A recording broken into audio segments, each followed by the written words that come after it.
Shalom Aleihim. Bapak Yahweh memberkati kita semuanya.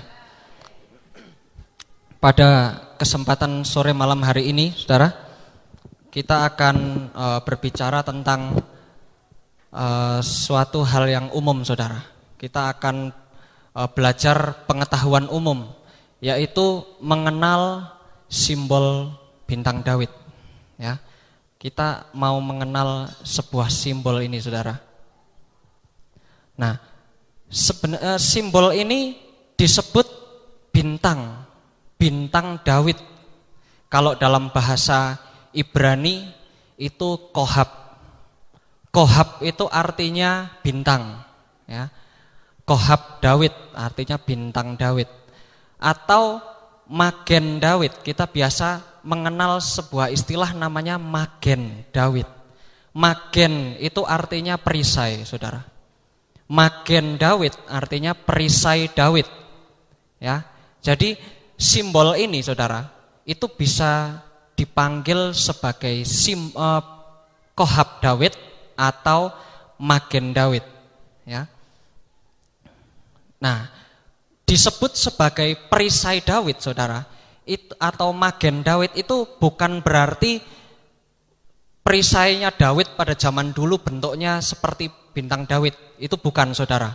Tapi disebut sebagai perisai Daud ini hanyalah sebuah istilah, ya.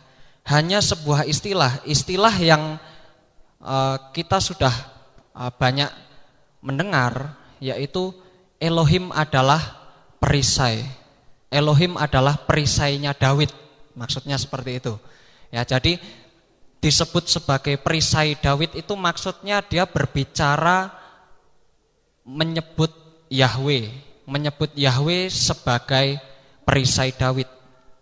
Ini ada di dalam kitab 2 Samuel pasal 22 ayat yang ketiga, saudara. Di sini sudah ada.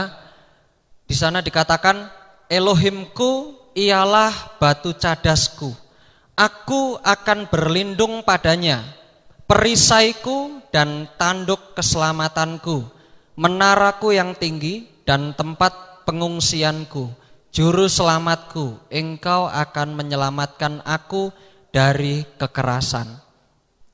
Di sana Daud itu membuat sebuah lagu, saudara, bernyanyi untuk Bapa Yahweh, ya, bernyanyi untuk Bapa Yahweh dengan menyebut Elohim adalah perisaiku. Perisaiku di sana ditulis dengan kata magen, ya. Jadi ini merupakan sebuah istilah untuk menyebut Yahweh sebagai perisaiku, seperti itu, saudara. Kemudian ada juga di dalam kitab Tehilim atau di dalam kitab Mazmur, saudara, pasal yang ke-28 ayat yang ke-7.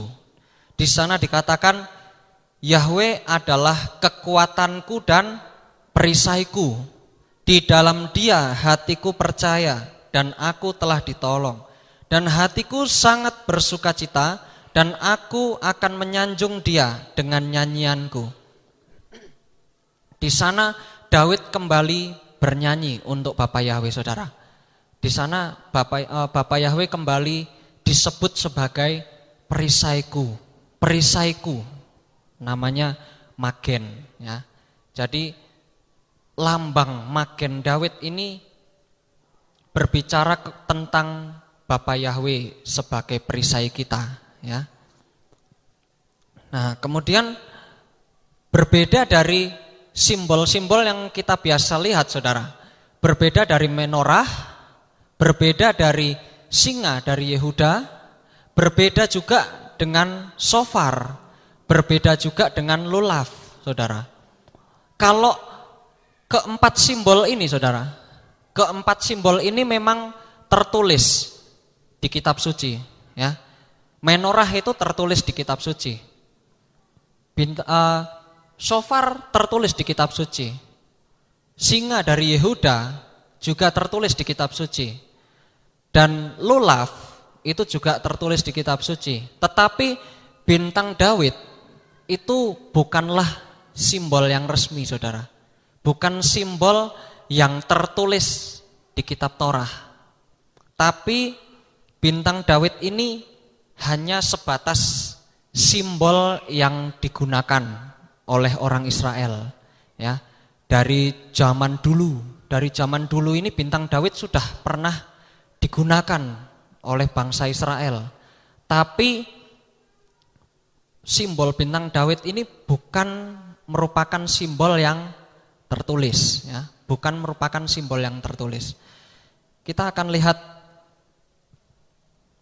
Nah, istilah perisai Daud atau magen Daud, saudara, itu juga digunakan di buku sidur atau buku doa atau buku ibadahnya orang Israel, itu yang merepresentasikan gelar Tuhan Israel. Ya, seperti yang tadi sudah saya jelaskan, perisai Daud itu merepresentasikan gelar dari Tuhan Israel. Ya. Dan ini juga digunakan di buku-buku sidur, buku-buku doanya kaum Yudaisme, saudara. Nah, kemudian kita akan belajar tentang sejarahnya, saudara. Sejarahnya ada bintang yang namanya bintang Daud ini, saudara. Nah, bintang Daud ini berbentuk heksagram, ya, berbentuk heksagram atau segi 6, saudara. Heksa itu artinya 6, ya. Heksagram itu segi 6. Heksagram itu kadang-kadang muncul dalam konteks Yehudim itu sejak zaman dulu sebagai motif dekoratif. Jadi pada zaman dulu itu kaum Yehudim itu menggunakan bintang bersudut 6 ini, saudara, itu pada dekorasi, ya, atau sebagai bahan dekor. Misalnya di Israel itu ada sebuah batu bertuliskan heksagram, itu dari lengkungan sinagoga abad ketiga, sekitar abad ketiga sampai abad keempat, yang ditemukan di Galilea, saudara. Bentuknya seperti ini.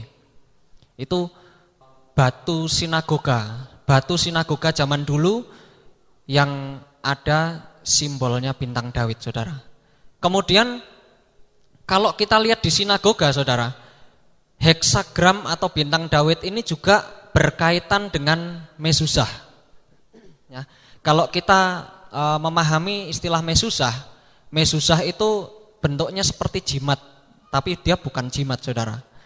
Jimat yang seperti jimat yang ada di ambang pintu, ya, yang kita pasang di ambang pintu, itu melambangkan kalau kita mau masuk atau kita mau keluar dari rumah, itu kita pegang mezuzah itu. Supaya apa? Supaya kita ingat bahwa kalau kita keluar rumah atau kita ada di dalam rumah, kita memiliki penjaga yang maha tinggi, yang namanya Bapa Yahweh. Itu sebagai pengingat kita, saudara. Nah, di mezuzah itu, saudara, biasanya dekorasi mezuzah itu diberi huruf shin, ya. Itu yang paling umum diberi huruf shin, yang berarti Shaddai, El Shaddai. Itu biasanya shin. Tapi kalau mau ditulis semua, shin, dalet, dan yod, itu dibaca Shaddai. Nah, biasanya setelah shin ada simbolnya juga bintang Daud, saudara. Jadi heksagram ini juga berkaitan dengan mezuzah sebagai motif dekorasi. Kemudian penggunaan heksagram sebagai simbol dalam konteks Yehudim itu diperkirakan juga terjadi sekitar awal abad ke-11 di dekorasi halaman karpet manuskrip tanah yang terkenal yang bernama Leningrad Codex. Itu pada tahun 1008. Itu bentuknya seperti ini, saudara. Ini juga digunakan, ya. Penggunaan heksagram itu ditaruh di dekorasi halaman karpet manuskrip tanah yang bernama Leningrad Codex. Itu ditemukan sekitar tahun 1008, digunakannya sekitar tahun 1008. Kemudian sebuah sidur juga pada tahun 1512 dari Praha itu menampilkan heksagram besar juga di sampulnya dengan kalimat "He will merit to bestow a bountiful gift on anyone who grasps the shield of David." Ini sebenarnya bukan gambar dari sidurnya, saudara. Saya tidak temukan gambar dari sidurnya yang dari Praha itu, saudara. Tapi ini sebagai contoh saja. Ini sebagai contoh bahwa di buku sidur itu juga ada simbol bintang Daud. Nah, di sidur dari Praha tahun 1512 itu ada kalimat "He will merit to bestow a bountiful gift on anyone who grasps the shield of David." Artinya dia akan pantas memberikan karunia yang melimpah pada siapa saja yang memegang perisai Daud. Bapa Yahweh akan memberikan karunia yang besar, memberikan berkat yang besar, memberikan mujizat yang besar kepada siapapun yang berpegang kepada perisai Daud. Perisai Daud itu siapa, saudara? Bapa Yahweh sendiri, ya. Jadi dalam arti Bapa Yahweh akan memberikan berkat yang besar kepada siapa saja yang berpegang kepada nama Yahweh. Amin, saudara. Amin, ya. Jadi itu artinya, saudara. Nah, kemudian sampai sini masih bisa diikuti, saudara? Kita lanjutkan, digunakan oleh siapa saja, ya. Bintang Daud atau heksagram ini digunakan oleh yang pertama, kita sudah tahu, saudara. Orang Israel itu pakai simbol bintang Daud sebagai lambang di bendera mereka, saudara. Yang pertama, bangsa Israel ini memiliki simbol bintang Daud, ya, di bendera mereka. Itu kita semua sudah tahu, saudara. Kemudian yang berikutnya, saudara, itu ada yang namanya Anahata. Anahata itu di kepercayaan Hindu dan kepercayaan Buddha, mereka mengenal istilah ini. Anahata atau Anahata Puri atau Padma Sundara. Itu dari bahasa Sanskerta, saudara. Itu terletak di cakra jantung.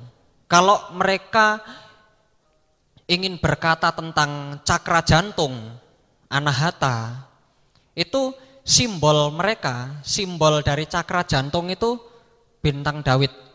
Bintang Daud dengan 12 kelopak teratai. Ya. Ini namanya Anahata, saudara. Anahata ini menurut mereka, Anahata ini melibatkan emosi yang kompleks, belas kasih, cinta tanpa syarat, keseimbangan, penolakan, dan kesejahteraan. Nah, secara fisik, Anahata ini mengatur sirkulasi secara emosional, ia mengatur cinta tak bersyarat untuk diri sendiri dan orang lain. Secara mental, ia mengatur gairah, dan secara spiritual, ia mengatur pengabdian. Nah, ini menurut kepercayaan mereka. Menurut kepercayaan mereka, tubuh manusia ini memiliki beberapa titik cakra, saudara. Mulai dari cakra yang ada di kepala, di mata, di hidung, turun ke bawah, itu semua punya nama sendiri. Nah, di cakra yang terletak di dada atau di jantung, saudara, itu mereka lambangkan, ya, mereka lambangkan dengan simbol ini, bintang Daud dengan 12 kelopak teratai. Ya. Jadi ini mereka juga pakai, saudara. Mereka juga pakai simbol heksagram ini. Kemudian yang pakai simbol heksagram juga, yaitu di peristiwa Holocaust. Kalau kita semua sudah tahu peristiwa Holocaust itu apa, saudara?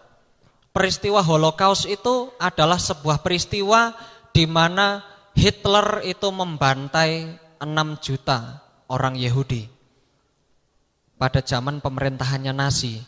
Nah, Nazi ini menggunakan bintang Daud itu berwarna kuning, saudara, yang ditaruh di baju orang-orang Yahudim, ya, dengan bintang Daud warna kuning dengan bertuliskan Jud, ya, dalam bahasa Jerman Jud itu artinya Yehudim. Nah, itu untuk mengidentifikasi orang-orang Yehudim pada waktu peristiwa Holocaust, saudara. Nah, pada peristiwa ini kalau ada orang-orang Yehudim yang kedapatan tidak memakai simbol ini, dia berkeliaran di luar kesana kesini tanpa ada simbol bintang Daud warna biru, warna kuning, saudara. Simbol bintang Daud warna kuning itu kalau tidak ada di baju mereka, langsung ditangkap, langsung dihukum dengan berat. Bahkan bisa sampai dibunuh, saudara. Yang penting disiksa. Ini pada zaman peristiwa Holocaust. Nah, tapi ada, saudara, yang berpikiran bahwa sebenarnya Holocaust itu adalah settingan. Ya, nanti kita akan sampai ke sana. Holocaust itu adalah sebuah settingan, katanya. Kita akan sampai ke sana nanti. Ya. Kemudian yang kita kenal juga, saudara, iman Nasrani ini menganggap bintang Daud adalah simbol penggenapan korban darah Pesah. Kalau pada zaman dulu Pesah itu dilambangkan dengan pengorbanan darah domba, saudara, yang ditaruh di ambang pintu. Yang ditaruh di ambang pintu di bagian atas, bagian kiri dan kanan disapukan, darah dombanya disapukan ke ambang pintu. Kemudian pada waktu Yesua disalib, itu lambang ini disempurnakan, ya. Kalau pada kitab Perjanjian Lama kan ini seperti segitiga, ya. Ini atas, ini kiri dan kanan membentuk segitiga. Tapi pada zaman Yesua disalib, kedua tangan dipaku dan kakinya juga dipaku. Itu darah keluar dari tangan kiri, tangan kanan dan kaki. Itu melambangkan segitiga yang dibalik. Ya, seperti ini segitiga yang dibalik.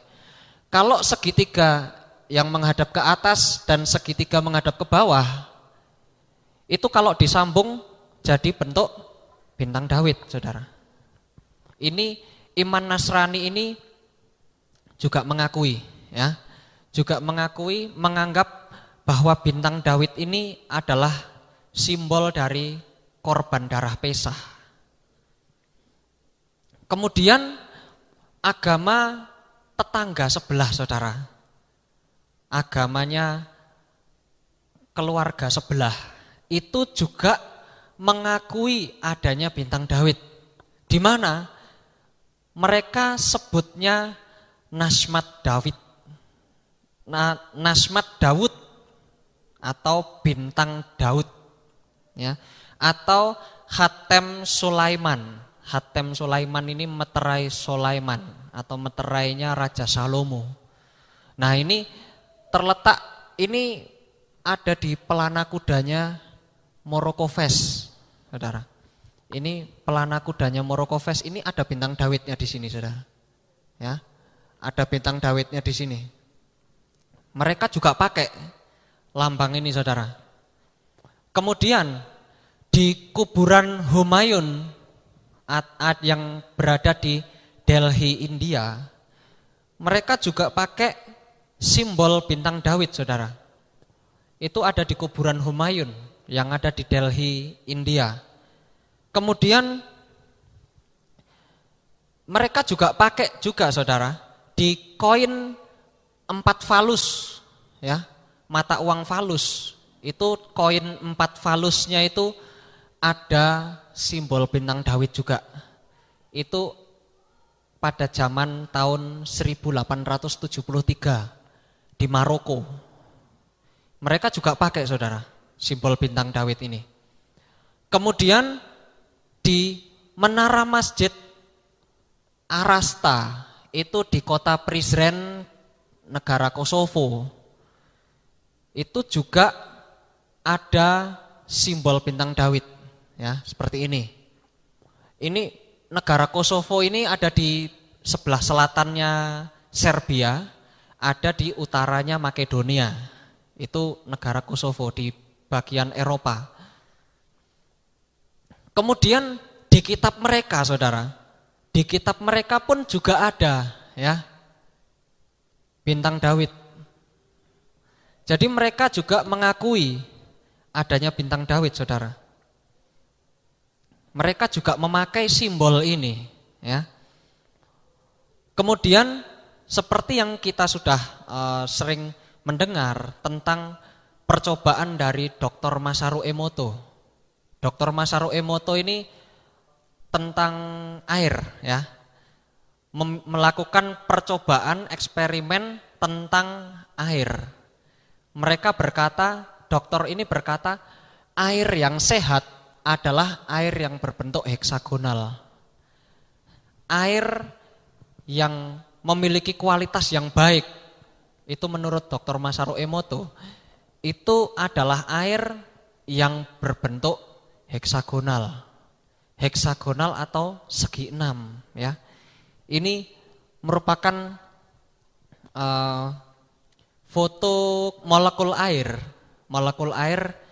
yang berbentuk heksagonal yang difoto dengan menggunakan mikroskop elektron, ya. Air yang bagus, air yang sehat itu juga bentuknya heksagonal. Sampai ada produk air kemasan, ada produk air minum yang namanya heksagonal. Pernah dengar, saudara? Saya pernah beli, ya. Airnya rasanya rada pahit. Itu katanya bisa menyembuhkan berbagai macam penyakit karena molekul airnya heksagonal, ya. Itu katanya, ya. Tapi dari segi kedokteran pun mereka mengakui bahwa air yang bagus ini memiliki bentuk heksagonal.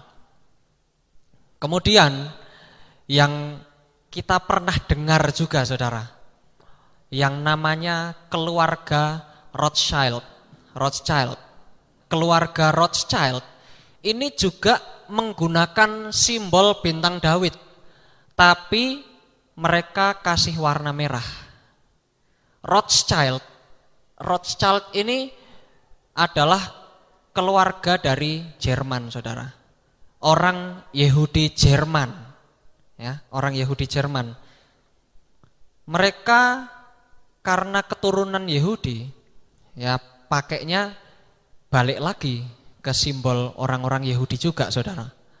Tapi karena Rothschild ini orangnya terlalu kaya sekali, saudara.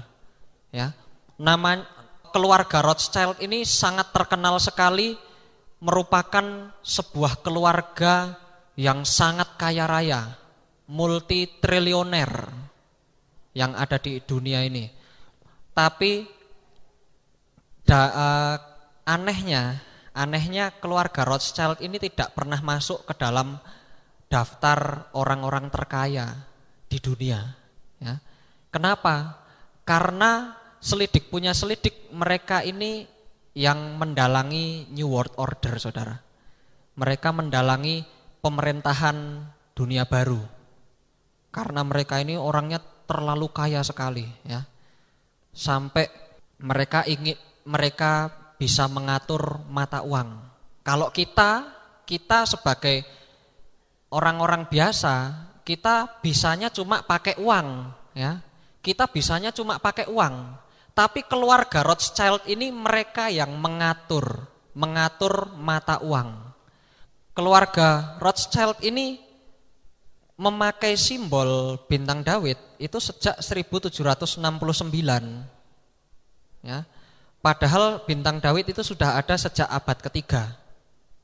Saya dulu suka dengan channel yang ada di YouTube yang namanya Flat Earth 101. Mungkin saudara pernah mengetahui bahwa channel ini juga yang membuka wawasan kita tentang bentuk bumi, ya, yang kita kenal dengan bumi datar. Itu mereka jelaskan secara terperinci, mereka jelaskan dengan data yang akurat.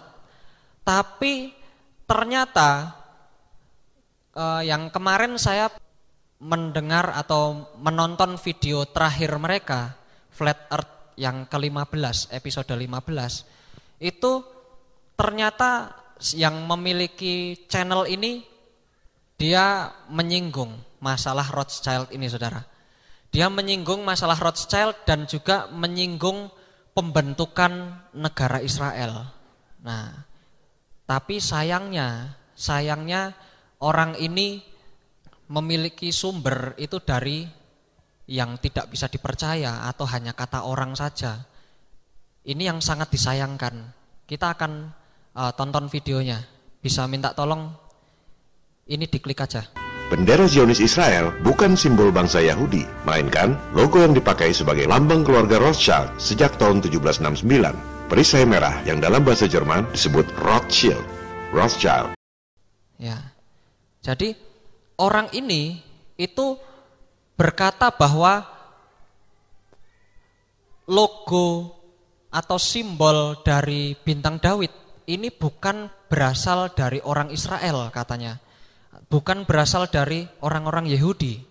Tetapi simbol ini sudah digunakan sejak tahun 1769 ya. Rothschild ini sudah pakai sejak 1769. Padahal yang tadi sudah kita bahas, simbol bintang Daud ini sudah ada sejak abad ketiga, saudara. Ya, simbol bintang Daud ini sudah ada sejak abad ketiga. Tapi Rothschild ini baru pakai tahun 1769. Berarti duluan Rothschild atau duluan sinagoga, saudara? Duluan sinagoga, ya. Duluan sinagoganya orang Israel. Tapi yang sangat disayangkan sekali, yang membuat video tentang Flat Earth ini berkata bahwa Rothschild yang duluan pakai, dengan alasan bangsa Israel itu dibentuknya atau terbentuknya negara Israel itu kan baru-baru ini, tahun 1949 ya, 48. 1948 itu pembentukan negara Israel. Nah, 1948 bangsa Israel pakai simbol itu sebagai lambang negara atau sebagai lambang bendera, sedangkan Rothschild pakai tahun 1769.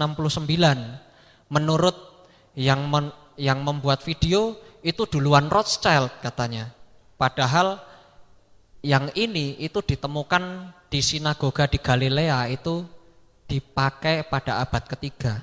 Ya, sayang sekali bahwa yang membuat video ini dapat info dari narasumber yang menurut saya ini tukang tipu, saudara. Sumbernya dari mana? Dari orang ini. Ya, bisa diklik videonya. There are many Jews who live in Iran. Please pay attention to the fact that the Zionists are not Jewish people. They have no religion. They have no religion. They're neither Jews, nor Christians, nor Muslims. They just wear a mask of religiosity. How can you possibly be religious and occupy the lands of other people? How can you call yourself a religious person and kill women and children? The extent of which everyone is speaking of. Where did it happen? Did it happen in Palestine? Or did it happen in Europe? Well, it created Israel. If it happened, no. If it happened in Europe, if the crimes were committed in Europe, why should the Palestinian people be victimized as a result? All right, in Europe, why don't the Europeans just give them a territory? Or in Alaska, perhaps. They can give them a territory anywhere they like. But why pay from the pocket of some other people? It's as if somebody is throw a party from the pocket of someone else. The Palestinian people had no role in that crime. They're innocent completely. Ya, jadi orang ini berkata bahwa bangsa Yahudi ini tidak dibantai. Ceritanya tidak ada peristiwa Holocaust, itu tidak ada. Ya. Holocaust itu tidak ada. Tapi kalau misalkan anggap sajalah Holocaust itu benar-benar terjadi. Anggap saja Holocaust itu benar-benar terjadi. Itu terjadinya menurut dia di Palestina atau di Eropa katanya. Terjadinya di Eropa atau di Palestina. Kalau kita benar-benar mau belajar sejarah, memang benar Holocaust itu terjadinya di Eropa, saudara. Benar-benar Holocaust itu terjadinya di Eropa. Tapi itu benar-benar orang-orang Yahudi yang dibantai. Ya. Karena menurut orang ini, itu Holocaust itu hanya hoax. Nah, apa bedanya, saudara? Orang ini dengan mereka. Kalau kita mendengar peristiwa yang baru-baru ini terjadi, saudara. Kalau kita mendengar peristiwa tentang bom yang ada di Surabaya kemarin. Yang ada di Surabaya kemarin itu bom beneran atau pura-pura, saudara? Beneran, ya. Bom beneran itu ada di Surabaya. Tapi mereka orang-orang ini berkata bahwa bom Surabaya itu hanyalah pengalian isu. Bom Surabaya itu hanya supaya kaos 2019 ganti presiden itu tidak diributkan lagi. Jadi dibikin seolah-olah pengalihan isu. Ada juga yang berkata, bom Surabaya itu kan sudah disetting katanya. Yang ngebom itu sebenarnya orang enggak tahu apa-apa. Yang ngebom itu sebenarnya hanya kurir katanya. Kurir yang mikirnya ini bungkusan tuh isinya makanan atau pakaian. Waktu ditaruh ternyata meledak. Katanya mereka, saudara. Katanya mereka bom Surabaya itu hanya pengalihan isu atau hanya pura-pura saja. Padahal orang-orang yang ada di Surabaya, orang-orang yang melihat sendiri, mereka lebih tahu dari orang-orang ini, saudara. Mereka lebih tahu kalau itu benar-benar merupakan aksi terorisme. Tapi mereka dengan gampangnya, karena mereka tidak tinggal di Surabaya, mereka hanya berkata, itu mah pura-pura saja. Nah, apa bedanya mereka ini dengan orang ini, saudara? Orang ini juga tidak tahu tentang peristiwa Holocaust. Orang ini juga tidak ada di tempat waktu orang-orang Yahudi ini dibantai. Jadi orang ini dengan gampangnya orang ini berkata, Holocaust itu kan tidak ada. Holocaust itu kan hanya settingan supaya PBB itu bisa mendapatkan banyak simpati dari banyak negara supaya pembentukan negara Israel ini berjalan mulus, katanya. Padahal sejarahnya bukan seperti itu, saudara. Ketahuan sekali kalau orang ini tidak pernah belajar sejarah, saudara. Nah, akhirnya dari orang itu yang beranggapan bahwa Holocaust itu hanya hoax, hanya tipu-tipu, maka channel Flat Earth itu juga akhirnya memberikan sebuah pernyataan. Bisa diklik sekali. Elit global butuh momentum agar pembentukan negara Israel memperoleh dukungan internasional. Maka diciptakanlah Holocaust hoax, seolah-olah ada jutaan bangsa Yahudi dibunuh oleh Hitler. Padahal itu adalah mayat korban tifus yang dikumpulkan oleh tentara Inggris. Itu semua adalah bohong, propaganda agar timbul simpati dan dukungan internasional setelah Nazi runtuh 1945. Setelah propaganda bohong itu, dibentuklah negara Israel tahun 1948, persis 1 hari sebelum British Mandate kadaluarsa. Ini semua sudah settingan politik internasional. PBB yang juga baru dibentuk oleh elit global langsung mengakui negara Israel. Maka dimulailah babak baru konflik di Timur Tengah. Nah, karena adanya hasutan dari Presiden Iran itu, saudara, makanya yang memiliki channel Flat Earth ini beranggapan bahwa Holocaust itu hanya hoax, hanya tipu-tipu. Padahal sebenarnya kalau kita mau pergi ke Israel sana, itu ada sebuah museum, saudara. Saya pernah masuk ke museumnya itu. Museumnya namanya Yad Vashem. Yad Vashem, saudara. Museum itu di dalamnya itu ada banyak sekali foto-foto. Banyak sekali foto-foto dari anak kecil yang dibantai oleh Nazi. Dan mereka, nama-nama anak-anak kecil ini disebutkan satu persatu. Dan kalau sampai kita masuk ke museum itu, saudara yang peka terhadap keberadaan roh, itu akan sangat sedih sekali, saudara. Saudara pasti akan sangat sedih sekali. Bahkan ada yang bisa sampai nangis. Kenapa? Karena roh kesedihan, roh kemarahan yang ada di Museum Yad Vashem itu sangat kuat sekali, saudara. Mereka taruh itu talit, mereka taruh itu sandal, mereka taruh itu ada boneka. Itu semua ada di museum, saudara. Ceritanya ada seorang ibu yang kerjaan dia itu semasa hidupnya itu menjahit boneka, ya. Bikin boneka kemudian dijual, bikin boneka kemudian dijual. Nah, boneka terakhir yang dia buat sebelum meninggal, sebelum dibantai oleh Nazi, itu dipajang di Museum Yad Vashem, saudara. Itu ada, wujudnya ada, bukan cuma foto, saudara, tapi benar-benar boneka yang dipajang, ya. Kemudian talit mereka yang berlumuran darah itu juga ada. Sandal-sandal mereka yang berlumuran darah itu juga ada, saudara, yang ada di Yad Vashem. Tapi orang ini berkata bahwa itu bohong, ya. Kalau kita dengar dia ngomong bohong, ya saya gemes juga sebenarnya, saudara, ya. Saya gemes ini. Kok bisa-bisanya ini sudah ada wujudnya, sudah ada jejaknya, tapi dia bilang bohong, ya. Ini tukang hasut sekali, saudara.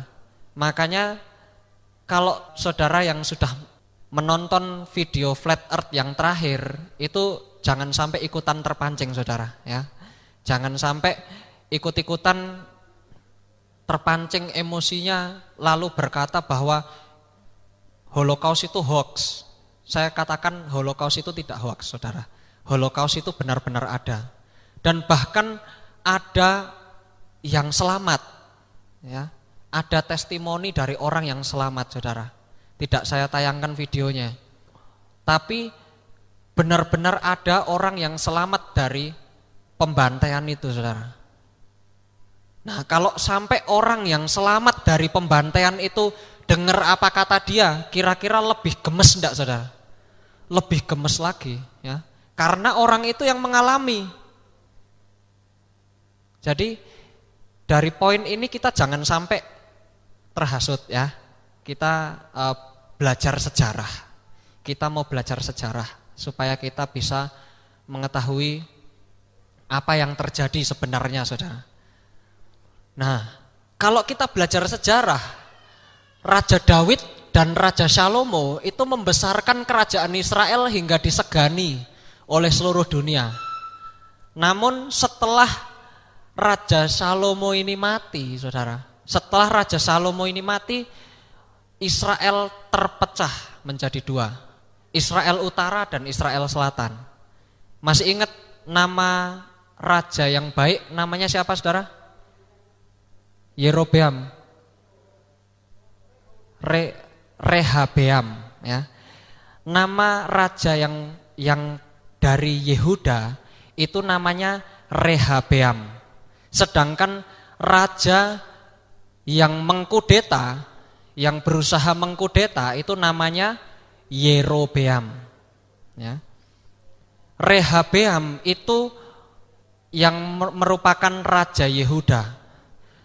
Raja Yehuda dan Benyamin. Dua suku dari Israel yang masih tetap berpegang kepada nama Yahweh itu hanya suku Benyamin dan suku Yehuda. Dan suku Yehuda adalah yang boleh menjadi raja, saudara. Makanya sampai pada hari ini yang boleh menjadi pemimpin dari Israel itu hanya orang yang berasal dari suku Yehuda saja. Walaupun Perdana Menteri Israel saat ini namanya Benyamin Netanyahu, ya, namanya saja Benyamin, tapi sukunya dia tetap suku Yehuda, saudara. Ya, suku dia tetap suku Yehuda. Nah, sedangkan 10 suku Israel yang lain itu terpecah. Mereka kawin campur. Mereka terpecah ke banyak bangsa, saudara. Ada yang pergi ke Eropa, makanya orang-orang Israel, suku-suku yang terhilang itu banyak di Eropa. Ada yang sampai ke Indonesia, ada juga yang sampai ke Amerika, saudara. Nah, jadi ini merupakan sebuah sejarah, ya, sebuah sejarah yang kita harus pahami supaya kita tidak disesatkan. Karena kalau kita lihat dari keadaan dunia ini, saudara, kalau kita lihat dari keadaan dunia ini, sampai orang luar saja berkata dunia ini dibentuk dengan segala macam tipu daya.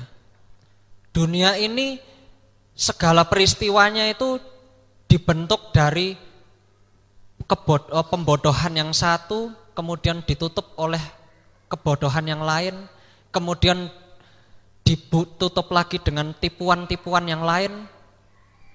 Dan sampai orang-orang dunia berkata bahwa kalau kita mengulangi sebuah kebohongan berkali-kali, berulang-ulang, kebohongan itu diucapkan berulang-ulang, maka kebohongan itu akan terdengar seperti yang benar, seperti kebenaran, ya. Memang betul, saudara. Kalau kita mendengar kebohongan, kalau diulang-ulang terus, lama-lama itu jadi kebenaran, saudara. Tapi kebenaran palsu, ya. Dan dunia ini pun banyak sekali berita-berita yang bohong, berita-berita hoax. Bahkan kalau kita sering buka di sosial media, saudara, buka di sosial media itu seperti WhatsApp atau Instagram atau Facebook atau Twitter atau YouTube bahkan, atau media-media sosial yang lain, itu banyak sekali kebohongan-kebohongan. Makanya kita harus belajar supaya kita ini pinter, saudara, ya. Jangan sampai HP kita lebih pinter dari manusia, ya. Jangan sampai namanya smartphone itu lebih pinter daripada manusia. Namanya aja smartphone, ya, HP pinter. Ya, manusia yang menciptakan, manusia yang memakai itu harus lebih pinter lagi, saudara, ya. Jadi kalau kita mau menyebarkan sebuah berita, menyebarkan sebuah postingan-postingan, apakah kita sebarkan lewat WhatsApp, apakah kita sebarkan lewat Facebook atau lewat Instagram, kita harus tahu dulu postingan ini benar atau salah. Postingan ini merupakan kejadian yang sebenarnya atau hoax atau yang dibuat-buat. Ya. Jangan sampai kita menyebarkan berita yang menurut kita benar, ternyata kita menjadi pelaku lason hara, saudara. Menjadi pelaku penyebar kebohongan, ya. Itu jangan sampai, saudara. Karena orang yang menyebarkan hoaks itu mati masuk surga juga, saudara. Tapi surganya hoaks juga, ya. Surganya palsu juga. Benar-benar masuk surga, tapi surganya palsu juga, ya. Sama seperti postingannya, seperti itu. Kemudian sampai sini masih bisa diikuti, saudara? Kita lanjutkan yang terakhir, ya. Yang terakhir, penggunaan di okultisme nih. Nah, saya ini waktu semester pertama, saudara, waktu semester pertama kuliah itu istri saya Ria itu pernah ditegur oleh temannya, oleh teman-teman saya satu angkatan, saudara. Karena Ria ini waktu pakai kalung, dia pakai kalung bentuk bintang Daud, saudara. Pakai kalung bentuk bintang Daud, ya. Kemudian ditegur oleh teman kita. Kemudian orang ini berkata, "Kamu penyembah setan ya?"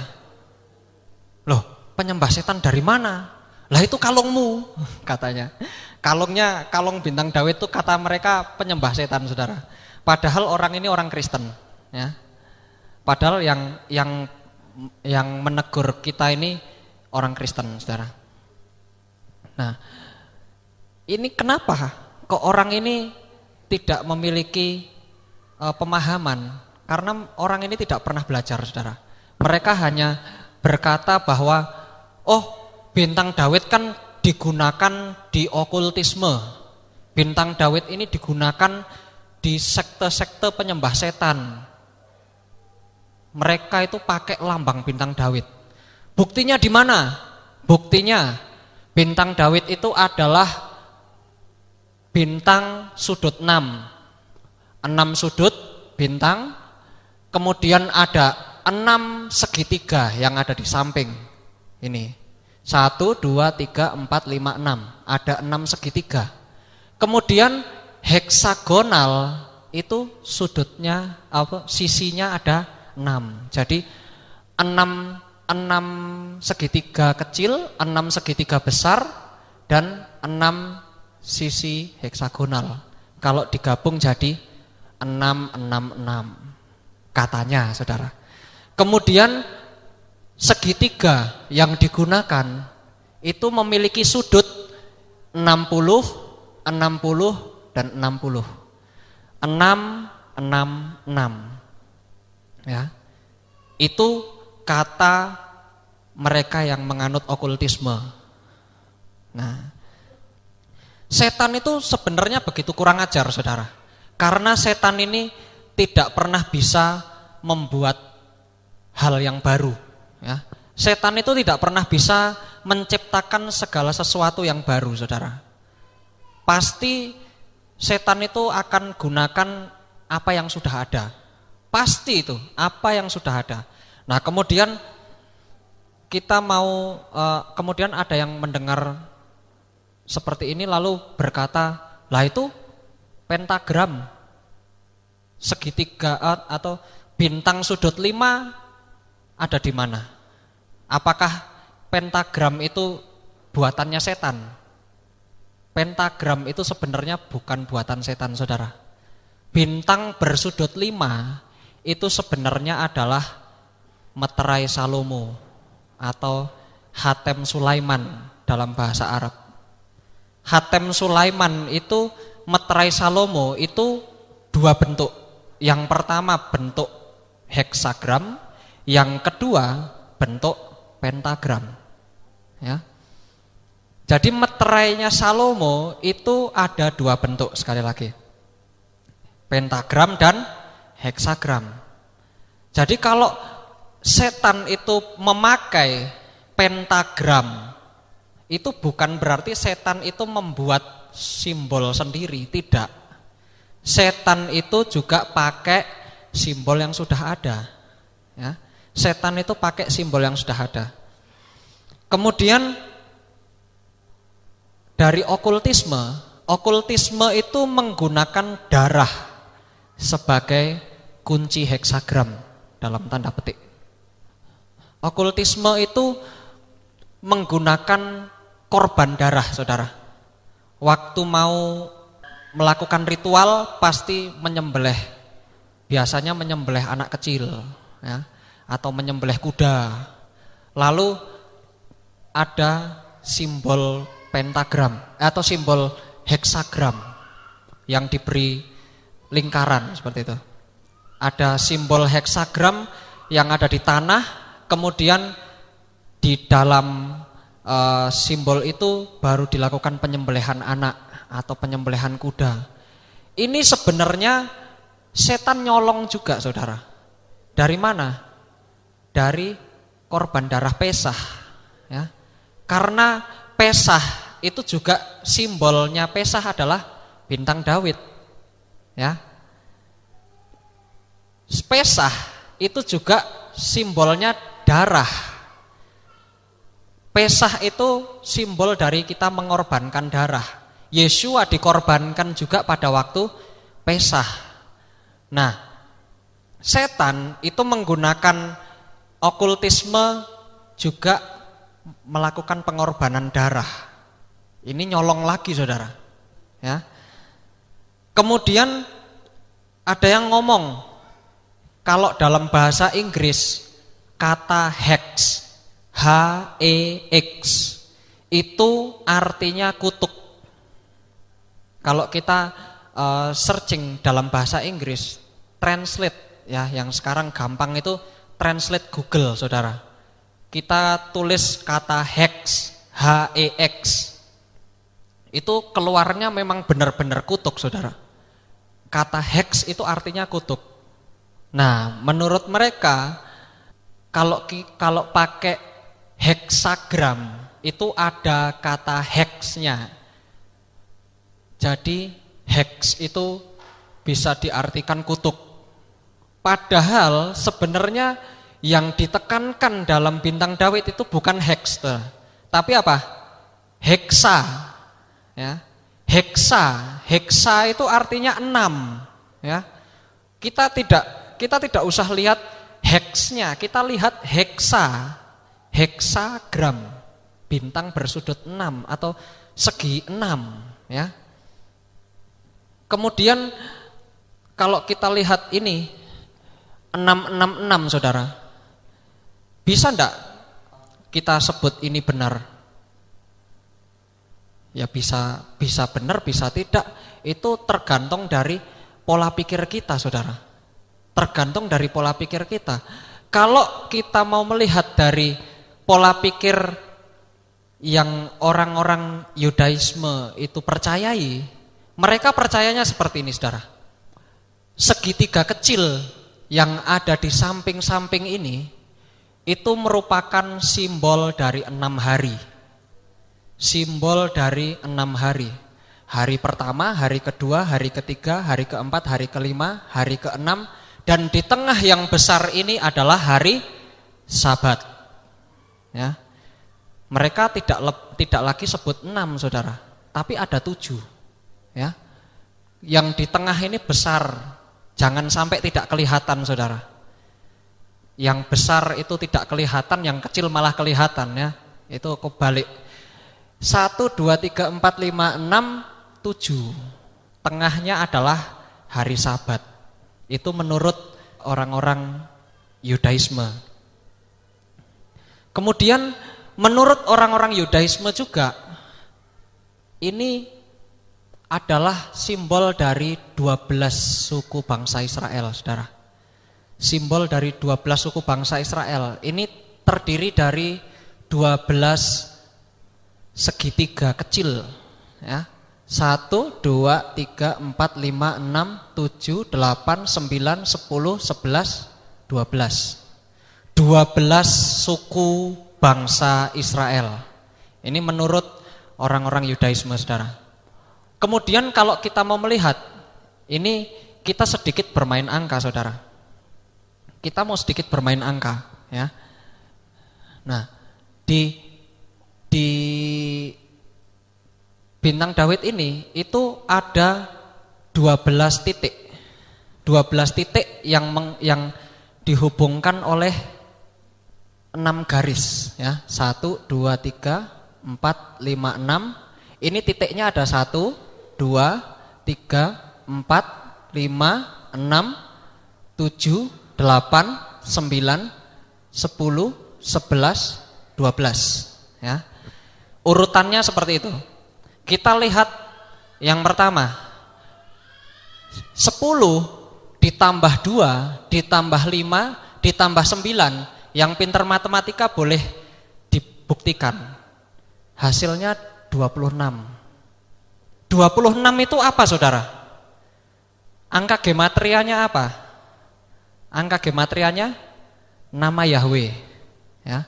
Yod itu 10, He itu 5, Waw itu 6, He itu 5, ya. 10 ditambah 5 tambah 6 ditambah 5 hasilnya 26. Sama seperti ini, saudara. 10 ditambah 2 tambah 5 tambah 9 hasilnya 26. Masih yang lain lagi. Tadi garis yang ini, sekarang garis yang ini, saudara. 9 ditambah 6 ditambah 4 ditambah 7 hasilnya 26 juga, ya. Yahweh lagi, saudara. Kemudian ini garis yang ini, sekarang garis yang ini. 10 ditambah 1 ditambah 8 ditambah 7 hasilnya 26 juga, saudara. Yang ini 11 ditambah 8 tambah 4 tambah 3 hasilnya juga 26. Yang ini 11 tambah 1 tambah 2 tambah 12 hasilnya juga 26. Yang ini 12, 5, 6, 3 hasilnya juga 26. Kemudian kita lihat segitiganya saja. Segitiga yang besar, ya. Yang ini tadi nomor 12, yang ini nomor 11, yang ini nomor 3. 11 ditambah 12 ditambah 3 hasilnya juga 26. Yang ini sekarang 10 ditambah 9 ditambah 7 hasilnya juga 26, saudara. Di mana-mana ada nama Yahweh, ya. Di bintang Daud ini itu semuanya nama Yahweh. Makanya Raja Daud berkata, Yahweh adalah perisaiku, dilambangkan dengan bintang Daud. Karena apa? Karena di dalam bintang Daud ini ada tersembunyi kode tentang nama Yahweh, saudara. Kemudian kita lihat yang ada di dalam, saudara. Yang ada di dalam ini 1 ditambah 2 ditambah 5 ditambah 6 ditambah 4 ditambah 8 hasilnya 26 juga, ya. Yang di dalam. Kemudian yang di luar, saudara. 7 ditambah 11 ditambah 10 ditambah 12 ditambah 9 ditambah 3 hasilnya 52. 52 kalau dibagi 2 hasilnya 26 juga, saudara, ya. 26 juga. Kemudian kita lihat yang sebelah sini. Segitiga ini ditambah segitiga ini. 10 ditambah 2 ditambah 1 ditambah 4 ditambah 6 ditambah 3 hasilnya 26 juga. Kita lihat yang sebelah sini. 11 ditambah 8 ditambah 7 hasilnya 26. Sebelah sini 12 ditambah 5 ditambah 9 hasilnya juga 26. Nah, yang paling terakhir sekali. Tadi sudah terakhir, sekarang paling terakhir, saudara, ya. Bintang Daud ini ada semua huruf Ibrani. Semua huruf Ibrani bisa ditulis di bintang Daud. Seperti contoh, Alef itu ada di sini. 1, 2, 3, 4. Nah, ini Alef. Kemudian ini Bet seperti ini. Gimel seperti ini. Dalet seperti ini. Hei ada di sini. Ini Waw. Ini Zayin. Ini Het. Ini Tet. Ini Yod. Ini Kaf. Ini Kaf akhir, ya. Kalau sudah nulis di akhir, huruf Kaf itu berubah jadi seperti itu, ya. Kaf akhir, ini Lamet, ini Mem. Ini Mem akhir, ya. Mem akhir. Kemudian ini Nun. Ini Nun akhir. Ini Sameh. Ini Ain. P akhir. Sade akhir. Ini Kof. Res. Kemudian Sin. Dan yang terakhir Taf. Semua huruf Ibrani ada di bintang Daud, saudara. Jadi ini merupakan sebuah simbol yang menurut saya sangat luar biasa sekali, saudara. Ya. Ini simbol hanya kekuatan tangan Bapa Yahweh saja yang bisa masukkan simbol-simbol seperti ini, saudara. Ya. Ini hikmat dari siapa? Hikmat dari Bapa Yahweh.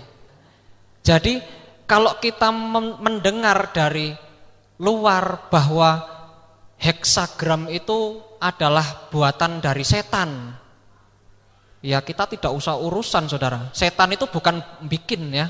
Setan itu cuma bisa nyontoh. Setan itu cuma bisa niru. Setan cuma bisa nyolong, ya. Cuma bisa mencuri, tapi tidak pernah bisa membuat yang baru.